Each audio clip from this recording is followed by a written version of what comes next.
The haunting of Maggie's farmhouse. The old farmhouse stood at the edge of the woods, its warm golden windows a beacon in the chilly evening. Maggie sat curled up on the couch, a thick-knit blanket wrapped around her shoulders. The crackling fire in the stone hearth painted flickering shadows on the walls, and the smell of baking bread wafted through the cozy living room. Her cat, Whiskers, lay stretched out on the rug, purring softly. This was her sanctuary, a haven from the chaos of the world. She had bought the house 6 months ago, eager to escape the grind of city life. Here, everything was simple, peaceful. The grandfather clock in the corner struck 9, its chimes deep and resonant. Maggie stretched and stood, setting her book on the coffee table. "Time for bed, Whiskers," she said, scratching behind the cat's ears. She turned off the lights in the living room, leaving only the soft glow of the hallway lamp to guide her. The house creaked as it settled for the night, its sounds as familiar and comforting as a lullaby. Maggie climbed the wooden staircase, her socked feet making faint thuds against the steps. At the top of the stairs, she paused. Her bedroom door was ajar. She didn't remember leaving it that way. Shrugging off the small oddity, she pushed the door open and stepped inside. The room was just as she had left it, her neatly made bed, the lamp on the nightstand casting a warm circle of light, and the soft hum of the space heater. She slid into bed, pulling the covers up to her chin, and drifted off to sleep. Maggie woke to silence, the kind of silence that presses against your ears thick and heavy. She blinked in the darkness, her chest tightening. The hallway light was out. It must have been a power outage, she thought. The storm earlier had been brief but intense, the wind rattling the old windows. She reached for her phone on the nightstand, but her hand found nothing but smooth wood. She frowned and sat up.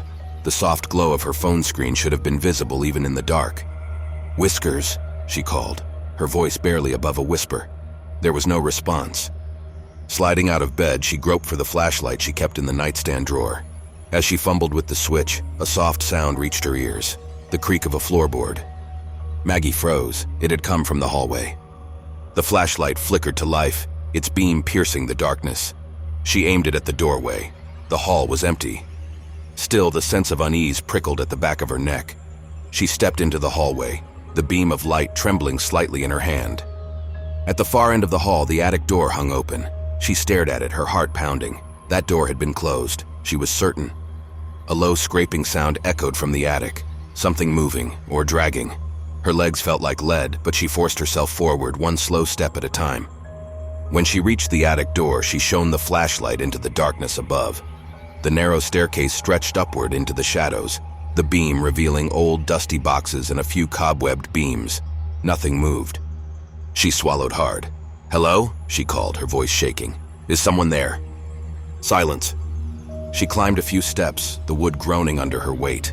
The air grew colder the higher she went, the chill biting at her skin. At the top, she swept the flashlight around the attic. Dust motes danced in the beam, but there was nothing else. No one. Relief washed over her, and she let out a shaky laugh. "It's just the wind," she murmured. "Old houses make noises." She turned to go back downstairs and froze. The attic door was closed. Her pulse thundered in her ears. She hadn't shut it. She hadn't. A soft click behind her made her whirl around. The flashlight's beam fell on the far corner of the attic, where an old wardrobe stood. Its door was now ajar, a sliver of darkness peeking through.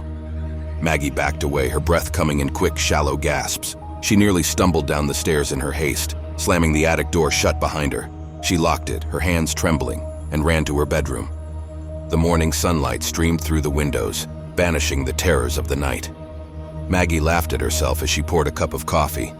It was just an old house, she reasoned, and her overactive imagination.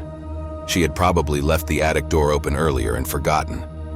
She spent the day cleaning, baking, and chatting with a friend on the phone. By evening, her nerves had calmed. The house felt like her sanctuary again. But as she climbed into bed that night, she noticed something strange. Her phone was back on the nightstand, neatly placed where she always kept it. She frowned, trying to remember if she had found it earlier, but her memory felt foggy. Shaking off the thought, she turned off the lamp and closed her eyes. Maggie woke to a sound of faint, rhythmic tapping. It was coming from the hallway. She sat up, her heart racing. The tapping grew louder, closer. She grabbed the flashlight and aimed it at the door. The beam revealed nothing, just the closed door and the faint light from the hallway lamp. And then the door creaked open. A figure stood there, silhouetted against the light. It was tall, its head tilted unnaturally to the side. Maggie's throat tightened as the figure stepped forward, its movements jerky and wrong. Its face was pale, featureless, except for two hollow eyes that seemed to suck in the light. She screamed, fumbling to turn on her lamp. The room flooded with light and the figure was gone. She sat there trembling, the flashlight clutched in her hand. It was over. Whatever it was gone. Or so she thought. The next morning, she found footprints in the hallway, muddy, wet prints leading from her room to the attic door. And on her pillow, a single word scrawled in black ash: soon.